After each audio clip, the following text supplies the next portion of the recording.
Welcome back, students. Dear students, in this session, I would like to share the topic thermodynamic potentials. Here in this topic, we shall discuss about the extensive and intensive thermodynamic variables and thermodynamic potentials like internal energy, Helmholtz function, enthalpy, and Gibbs function. Let us see the thermodynamic potentials. During the specification of thermodynamic state of a substance, the properties like pressure, volume, temperature, internal energy, and entropy undergo a change when the system passes from one state to another state. These variables are known as thermodynamic variables or coordinates, or also said to be macroscopic coordinates. Let us see the extensive variables. Extensive variable of a substance or system is a macroscopic parameter which describes a system in equilibrium and which has a value equal to the sum of its values in each part of the system. That is, it is additive in nature. It depends upon the mass or the size of the substance present in the system. For example, the expression like the x is equal to variable x is equal to, that is equal to the sum of its value in each part of the system, like x1 plus x2 plus x3 and so on. For example, mass, volume, internal energy, entropy, length, area, heat capacity, charge, etc. Totally, these are all extensive variables. They are additive in nature. Second one, intensive variables. Intensive variables of a substance is a macroscopic parameter which describes the system in equilibrium and has the same value in any part of the system. It is independent of mass or size of the system. It is a characteristic of the substance present in the system. That is, let's suppose the variable, intensive variable x is equal to x1, which is also equal to x2, also equals to x3 and so on. Example for this is pressure, temperature, viscosity, refractive index, density, specific volume, and surface tension, EMF, etc. These are all comes under intensive variables. Let us see the natural variables. Consider a system undergoing some thermodynamic process which we are interested in analyzing. Assume that we know that two quantities of that system will be constant throughout the process. Then, if we can find the thermodynamic potential, whose natural variables are those quantities, then we can easily analyze the system using that potential. It is a natural choice to use that potential.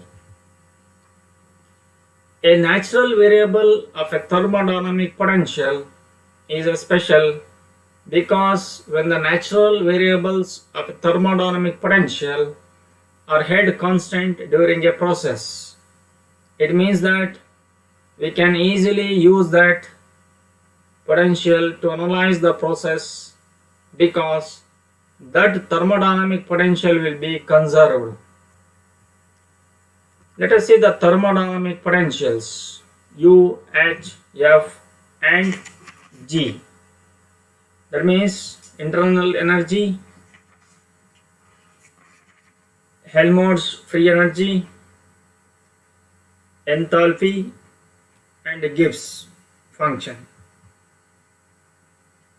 The functions of the state variables pressure, volume, temperature and entropy, which together with the first and second law of thermodynamics, that is dq equals du plus pdv and dq equals tds, enable a complete knowledge of the state of a system to be obtained are called thermodynamic functions. Since they have all or most of the properties of a potential function, they are also referred to as thermodynamic potentials. There are four thermodynamic potentials are there. One is internal energy.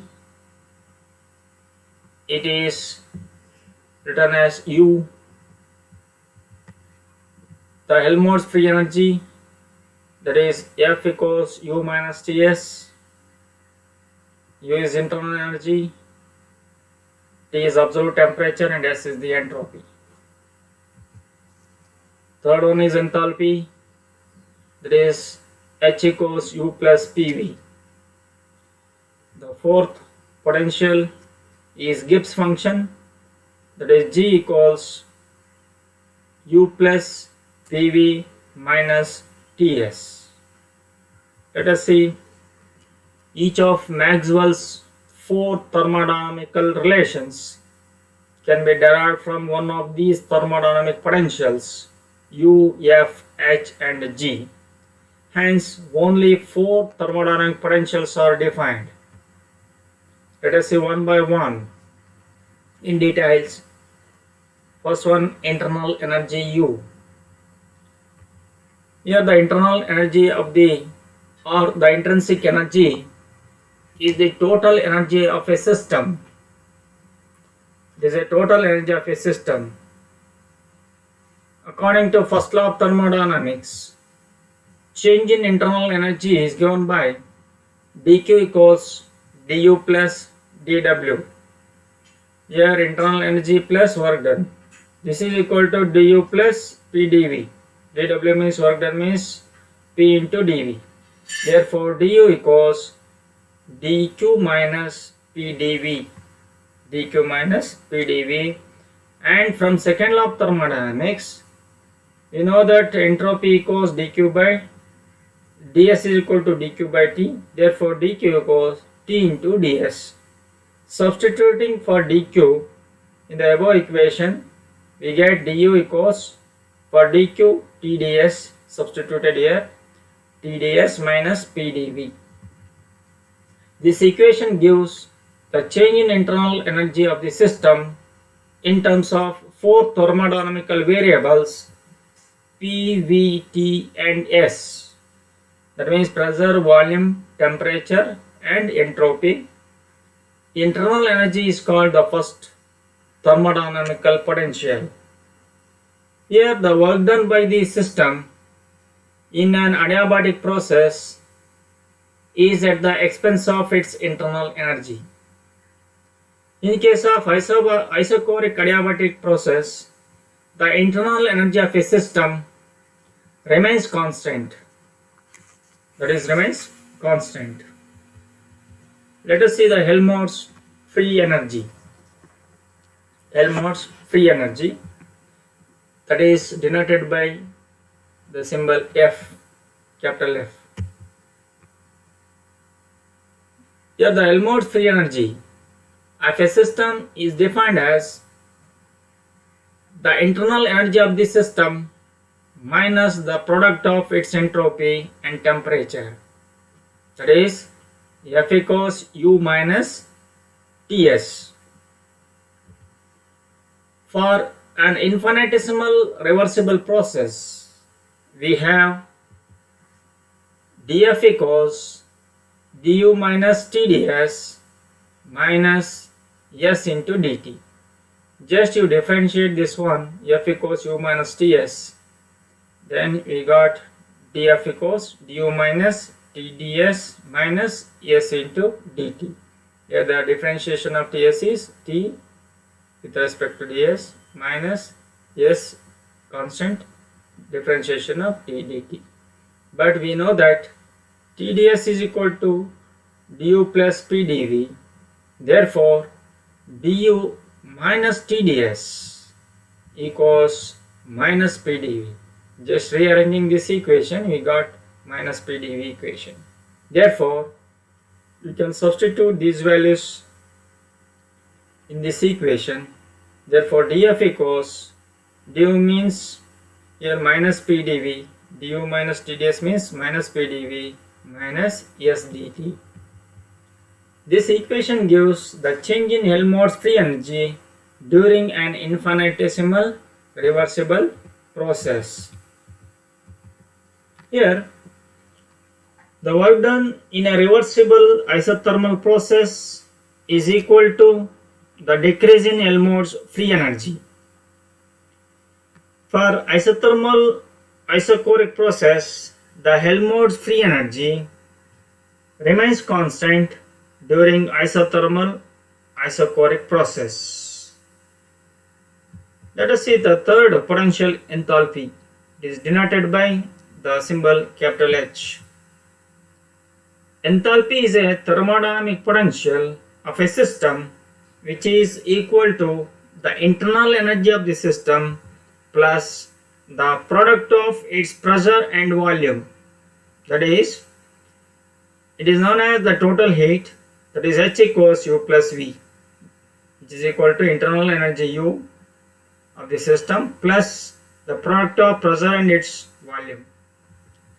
If the system undergoes an infinitesimal reversible process, then change in enthalpy is, you just differentiate this one, you got dH equals du plus, here you can differentiate P and V, PV, that is PdV plus VdP. But du equals TdS minus PdV, therefore the above equation becomes dH equals TdS plus VdP, TdS plus VdP. Here, because PdV plus PdV cancelled, it becomes TdS plus VdP. So, entropy and pressure are the natural variables of enthalpy H. These are natural variables of enthalpy H. Here, for an isobaric process, the change in enthalpy is equal to the heat absorbed. For isobaric process, the change in enthalpy is equal to the heat absorbed. For an isobaric adiabatic process, enthalpy remains constant in a reversible isobaric adiabatic process. Let us see the fourth one, Gibbs function or Gibbs free energy. The last thermodynamic potential we will consider is the Gibbs free energy, which is represented by the letter G, capital letter G. This potential is used to calculate the amount of work a system can perform at constant temperature and pressure. As such, it is very useful when studying phase transitions which happen at such conditions.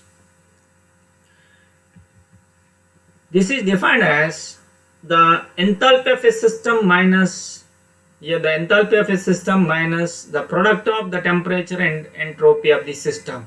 That is G equals H minus Ts. G equals H minus Ts. This is defined by the equation also G equals U minus Ts plus PV, as F is equal to U minus Ts, Yes, here Helmholtz function f is equal to u minus Ts. Therefore, we can write G equals f plus PV. F plus PV. For u minus Ts is replaced by f. This is the relation between Gibbs function and Helmholtz function. Enthalpy H equals U plus PV. Therefore, the first equation becomes G equals H minus Ts. G equals H minus Ts or H equals G plus Ts. Here the enthalpy, H is enthalpy, that is equal to Gibbs free energy plus latent heat. Ts means latent heat. Here in this Gibbs function, Gibbs free energy, that remains constant in an isothermal isobaric process. The Gibbs function or Gibbs free energy remains constant in an isothermal or isobaric process. Let us see the significance of thermodynamic potentials. A mechanical system is said to be in a stable equilibrium when the potential energy of the system is minimum. It means that the system must proceed in such a direction so as to acquire minimum potential energy. For example, naturally water flows from higher level to lower level, or heat flows from higher to lower temperature. A body falls from higher to lower level due to gravitation field, or electric current flows from higher to lower potential, and so on.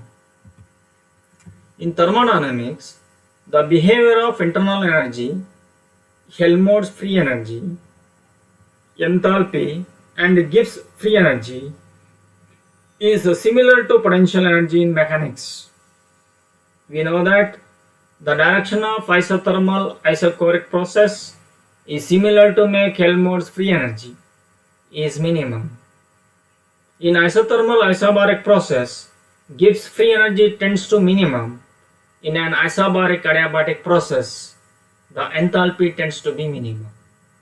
Here in isobaric adiabatic process, the enthalpy tends to be minimum.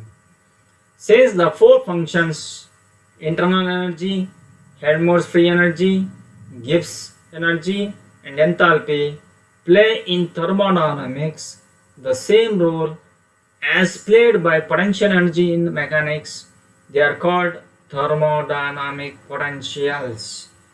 That's all. Thank you.